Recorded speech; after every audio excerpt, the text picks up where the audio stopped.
কোন থকা ব্লাউজৰ পাইপিং কেনেকৈ লগাব সেয়া লাগিলে চাৰিকোণীয়া বা এনেকুৱা ধৰণৰ আপোনাৰ অমিতা কাট বা বিভিন্ন কাট আৰু চুইট হাৰ্ট নেকত যিটো কোণ থাকে কোণটো কেনেকৈ পাইপিং লগাব এইটো ব্লাউজৰ মানে যিটো আপোনাৰ কোণটো বহুত বেছি মানে ফুটি উঠাকৈ দিব দিয়া নাই, অকণমান নৰ্মেল দিব দিছে।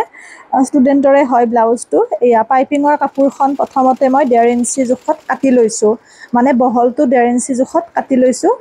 কাটি পেলাই এনেকৈ মই গোটেই ব্লাউজটোতে পাইপিংটো লগাই ল'ম।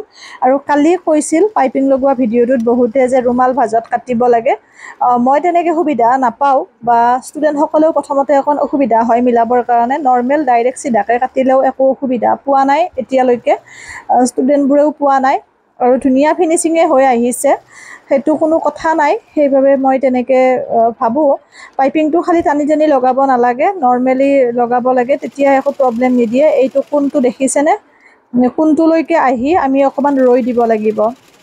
যিমানটা কোণ থাকে সকলোতে এনেকৈ ৰৈ দিব, মই দেখুৱাই গৈছোঁ। পিঠিখন অকণমান বেছি কটা দিব দিছে আৰু ইচ্ছা কৰিলে আপোনালোকে এনেকৈ ভাঁজ কৰিও দিব পাৰে। কোণবোৰত ভাঁজ কৰি যদি দি দিয়ে তেতিয়াও আপোনালোকে নকটাকৈ হৈ যায়। কিন্তু যিহেতু কোণটো মোক বহুত বেছিকৈ দিব দিয়া নাই, অকণমান সামান্য যাতে কোণ টাইপৰ হয় সেইটো পদ্ধতিত দিব দিছে, সেইবাবে মই সামান্য ভাঁজ কৰি দিছোঁ অকণমান। দি পেলাই মই সেইখিনি কাটিও দিম, আপোনালোকে চাই গৈ থাককচোন, বুজি পাব। এনেকৈ গোটেই বাউণ্ডেৰীটো আমি লগাই ল'ম। লগাই পেলাই আমি মাজে মাজে এনেকৈ কাটি দিম। এইখিনি সাৱধানে কাটিব আৰু এনেকুৱা সৰু কেঁচি হ'লে সুবিধা হয়, পূৰা জোখত কাটিব পাৰি। ডাঙৰ কেঁচি হ'লে নতুনসকলৰ বহুতৰে মেইন পিচটো কটা যায়, চিলাইটো পাৰ কৰি পেলাই আপোনালোকে নাহিব। চিলাইটো নাপাওঁতে যিখিনি থাকে সেইখিনিতে আপোনালোকে অকণমান অকণমান এনেকৈ কাটি দিব, চিলাইটো যাতে নালাগে সেইটো নজৰ ৰাখিব, নহ'লে কাপোৰখন কটা যাব। আৰু এইটো দেখিছেনে মোৰ মানে কোণটোৰখিনি মই এনেকৈ কাটি দিছোঁ যাতে মোৰ পাইপিংটো ধুনীয়াকৈ ছেট হৈ যায়, সেইবাবে এয়া এনেকৈ গোটেই মই ছাইডটো কাটি লৈছোঁ একে পদ্ধতিৰে। তাৰপিছত মই দেখুৱাই আছোঁ, বহুতৰে পাইপিংটো নতুনসকলৰ মানে এটা সমানত নহয়, কোনোবাখিনিত ডাঙৰ হৈ যায়, মোটা হৈ যায়, কোনোবাখিনিত মানে ঠিক হয়, তেনেকুৱা হয়। সেইটো বহুত জল্দি জল্দি পাইপিংটো লগাব বিচৰাৰ বাবে হয়। চাব মোৰ হৈ গ'ল এনেকৈ লগাই লোৱা। এতিয়া এই কোণটো দেখিছেনে, কোণটোত মই এনেকৈ কাটি লৈছোঁ, কিন্তু সম্পূৰ্ণ মূৰলৈকে কাটা নাই। আমাৰ টমডাল মানে নেদেখা হোৱাকৈ সিমানখিনি পৰ্যায়তহে কাটিছোঁ, যাতে টমডাল ওলাই নাযায়। টমডাল যাতে আমাৰ মানে যিমান ডাঙৰ সিমান ডাঙৰকৈ মই সিমানখিনিলৈ কাটিছোঁ, যাতে মই পাকটো লগাই দিলে টমডাল দেখা নহয়। বুজি নিশ্চয় পাইছে, সেই হিচাপত মই কাটি দিছোঁ। এতিয়া এইটো টম বুলি কয় পাইপিঙৰ বাবে, এইটো এটা সৰু চাইজো পায় আৰু এটা ডাঙৰো পায়, দুয়োটাই পাৰি বাৰু, কোনো কথা নাই। এয়া এনেকৈ এতিয়া চাব, টমডাল প্ৰথমতে এনেকৈ লগাই ল'ব, একেবাৰে ইজি প্ৰচেছ হয়।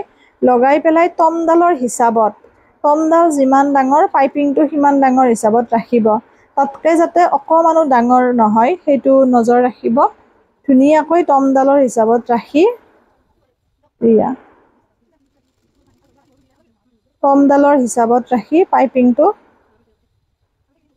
খুব সুন্দৰকৈ এনেকৈ লগাই যাব, একদম মূৰেৰে গোটেই পাইপিংখিনি ছেম পদ্ধতিৰে লগাব। কোণটোত খালি অকণমান ৰৈ দিব, ৰৈ পেলাই টাৰ্ণিংটো মাৰি পেলাই চিলাব। কোণটোত ৰৈ ধুনীয়াকৈ কোণ হিচাপত মানে আপোনালোকে চিলাই আনিব, এনেকৈ চিলাব, খুব সুন্দৰ হয়। কোনো ধৰণৰ অসুবিধা নাপায় আপোনালোকে। মই যেনেকৈ দেখুৱাইছোঁ এনেকৈ ৰৈ গৈ পেলাই এয়া টমডাল তেনেকেই ল'ব, ঠিক কৰি ল'ব। ঠিক কৰি লৈ মই যেনেকৈ দেখুৱাই দিছোঁ এয়া কোণটোৰ পৰা এইখিনি এনেকৈ টাৰ্ণিং কৰি লৈ আহিব। যিহেতু কোণটো মোক বহুত বেছি দিব দিয়া নাই আৰু পিঠিখন মোক যেনেকৈ দিব দিছে মই তেনেকৈ দিছোঁ, কটাকৈ দিছোঁ এনেকৈ।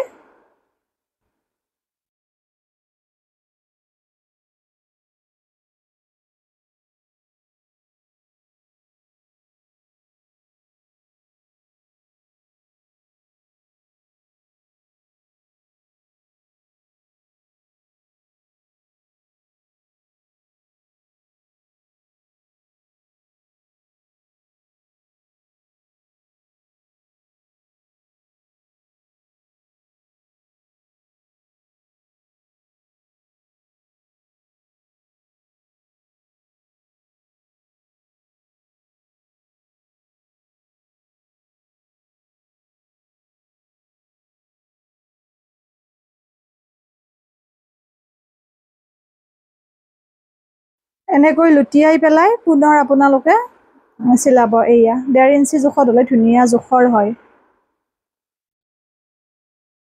এয়া এইদৰে চিলাব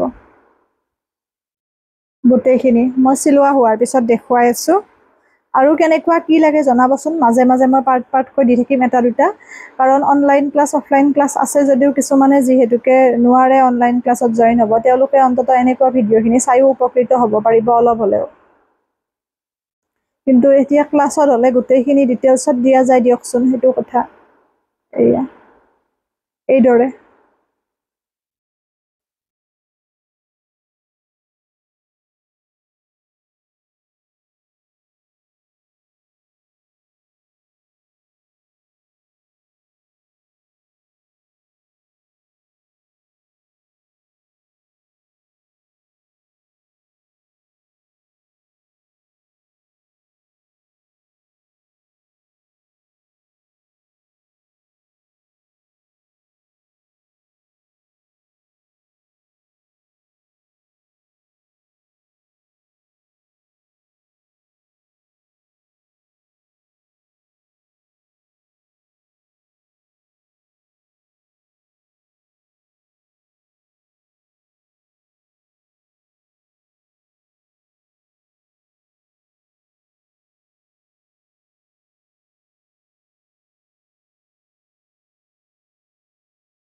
এয়া হৈয়ে গ'ল ব্লাউজ ৰেডি। এতিয়া মই ফিটিংটো কৰি দিম, মানে ফিটাডালৰ সহায়ত যিমানখিনি জোখৰ হয়।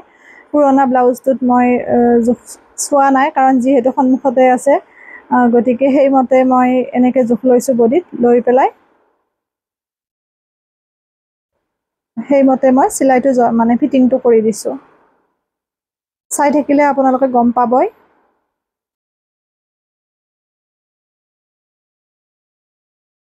এয়া এইদৰে মই গোটেইখিনি চিন দি ধুনীয়াকৈ ফিটিংটো কৰি দিম। হৈয়ে গ'ল এইখিনি। ইমান জটিল একো নাই, অকণমান চেষ্টা কৰিলে, আগ্ৰহ কৰিলে গোটেইখিনি খুব ধুনীয়াকৈ পাৰিব। পুনৰ নতুন ভিডিঅ' এটিৰে লগ পাম। সকলো ভালে থাকিব, সুস্থ থাকিব, হাঁহি থাকিব। আৰু কেনেকুৱা ভিডিঅ' লাগে জনাব, শ্বেয়াৰো কৰিব। আৰু ইউটিউবত আপোনালোকে মোৰ কাটিং চিলাইৰ ভিডিঅ'সমূহ পাব। ডিম্পী ডায়েৰী বুলিয়ে আছোঁ পেজৰ নামেৰে, পেজৰ ডিপিখন আছে, ছাবস্ক্ৰাইব কৰি থৈ দিব।